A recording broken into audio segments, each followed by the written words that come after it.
Okay, so on a couple of requests from you, I've decided to do a couple of video tutorials to help take you through a couple of questions. I'm going to start very simple, and I'm going to go back to the U value. We're going to focus on U value questions, and I'm going to go right back to your part A's when you're focusing on calculating the U value of a particular part of a house. Alright, so we're going to start very simple and show you the formula involved. So these couple of formula you need to know off by heart. Right, these are not given to you before the exam. They're not in log tables. You must know each and every one of these before you go into the exam, so it's very important you learn those off by heart. Alright, so I'm going to start with a very simple question. It's actually a question we did. It's the first question we did. It's a very simple part A of a U value calculation. One thing I would say as well before we start this is, I'm not sure if I mentioned before, but you should be always doing these questions in pencil. It's easier to fix these little small mistakes that you can make in pencil if you do this in pen. Those tables that you draw up can get very messy very quickly, so do them in pencil. I'm going to use a marker just so you can see it clearly on the video, but use pencil when you're doing these up. Alright, so this is what a part A of a question or U value question is going to look like. They're going to give you a certain part of a house, be it a floor, a wall, a window, or a roof, and they're going to give you certain data as to regards the layers that you're dealing with. It's also going to give you the thermal data of the house. Alright, so I'm going to just read the question first of all and explain what you should be able to gather from that in an exam scenario. So it says, calculate the U value of an uninsulated external solid concrete wall of a dwelling house built in the 1950s given the following data. Now, having read that question, you should be able to understand roughly what you're dealing with. Alright, so it's a solid concrete wall. It's not a cavity wall, it's not a timber frame wall, it's not a passive wall, it's an old 1950s wall, one layer. Okay, so you'd imagine straight away it's not going to have a good U value because it's only one layer and there's no insulation. Alright, it gives you always the layers you're dealing with. In this case, we only have 3 layers. It also usually gives you some sort of a diagram to help you visualize what you're dealing with also. Alright, now the layers we're dealing with: external render, which is basically an external plaster, solid concrete block, okay, a quite thick block, 225 millimeters, and an internal plaster. Alright, there we have 3 layers. We need to understand how many layers there are. Now, added to those 3 layers, remember we said we have that invisible layer of air on the outside and that invisible layer of air on the inside, which both have a bearing on the total U value of the house. They're called the internal surface and the external surface. Alright, so we have those 2 layers plus these 3, which gives a total of 5 layers, which is important to remember.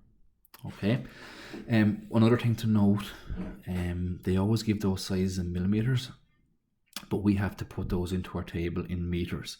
So 16 millimeters is going to be 0.016, this will be 0.225, and this will be 0.013. Alright, another thing to watch out for down here, when they give you the thermal data, they can either give you the resistivity or the conductivity, or in some case they might give you the full resistance. When it comes to that invisible external surface and that invisible internal surface, they will always give you the full resistance. Okay, in this particular question, they gave us a resistivity of each. Watch out for that. Sometimes it could be the conductivity, sometimes it could be a mixture of resistivity and conductivity. Okay, so what we always say that you need to do when you start off these questions is do a little sketch. That's going to help you visualize what you're dealing with, and it's going to help you understand the layers you need to insert into the table that you draw up. That sketch there might take you 20 seconds to do up, but it could be very important as regards putting out the table, as I said. Okay, so we have our 3 layers, 1, 2, 3, plus your invisible layers on the inside, on the outside. After that, you need to use the information given and draw up this table. Now, another thing that you need to be able to do without any help is actually understand how to draw up a blank table. Alright, we have element, that's the layer you're dealing with, the conductivity, the resistivity, the thickness, and the resistance. You will not be able to find that in log tables or anywhere else in an exam. You've got to be able to draw up a blank table by yourself. All right. From that point then, you just build up the layers that you're dealing with, or the elements that you're dealing with. I like to work from the inside to the outside, or the outside in. It just helps it to be more organized rather than having random layers all over the place here. All right. Again, all of this that we have here is given to us in the question. So if anybody's wondering where I got these numbers from or where I got this from, it's all given to us in the question. All right, the question tells us the resistivity of the internal plaster is 6.250. The resistivity of the solid block is 1.190, and the resistivity of the external render is 2.170. The thickness, they gave 13 millimeters, so 0.013, 225 millimeters, 0.225, and 16 millimeters, 0.016. All right, when it comes to the internal surface and the external surface, if we look back to the question, they have given us the full resistance of those. So the full resistance of the external surface is 0.048. So I can straight away put that into here, 0.048. All right, the full resistance of the internal surface is 0.122, so I can straight away put that in here, 0.122. Okay, now we don't need any of these, that's why I have a little dash on those. We don't need those because we already have it. Ultimately what we're trying to do is we need to find the resistance of all those elements. Okay, now once you've filled in all of your layers, we need to use our calculation formula to find out this, and this. All right. In this particular question, we're given the resistivity of everything and the thickness. So if we go to our two formula up here, we can't do T over K because we haven't got any K's. So we must use this one. It's R by T. All right. So we're going to multiply this by this, this by this, and this by this to find out our full resistance. So technically speaking, we don't need these. If ever a scenario arose where you might need the conductivity, if you have resistivity, it's just 1 over K to find that, or vice versa, 1 over R to find this. All right. Now, to find my resistance then, we're going to take out a calculator. I'm going to use my phone in this case. In an exam situation, just make sure you use a proper calculator because you're not allowed obviously have your phones in the exam. So we have 6.250 multiplied by 0.013. So 6.250 multiplied by 0.013, which is 0.08125. 0.08125. Okay. Next we've got 1.190 multiplied by 0.225. 1.190 multiplied by 0.225, which gives us a total of 0.26775.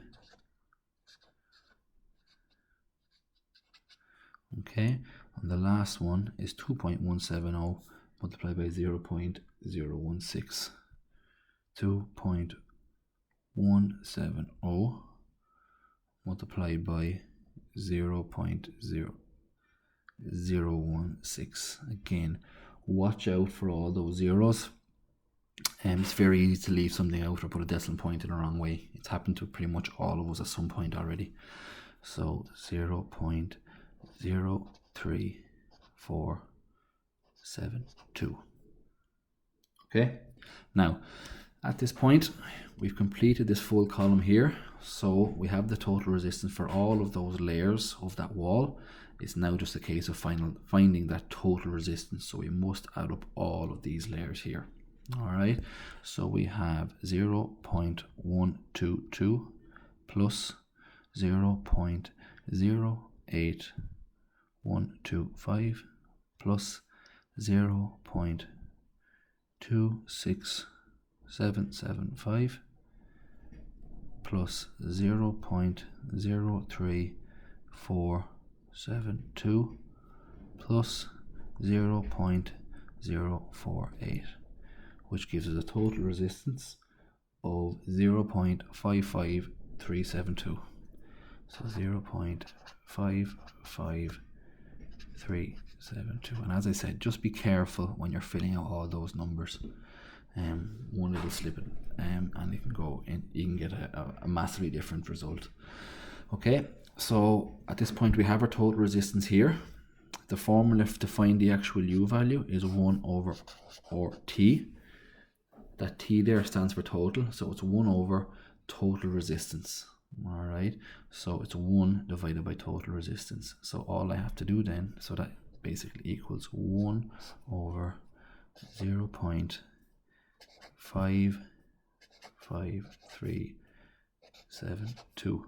Okay, so I'll get my calculator and I'll go 1 divided by 0.55372, and that gives us a U value. That will give us a result of it gives us a large number, 1.805966947. At this point, when you're doing your U value, you can simply just write 1.8 for your U value. So U equals 1.8, and it's watts per meter squared Kelvin. Again, you don't even have to have that in there. You can just say the U value of that is 1.8. Okay.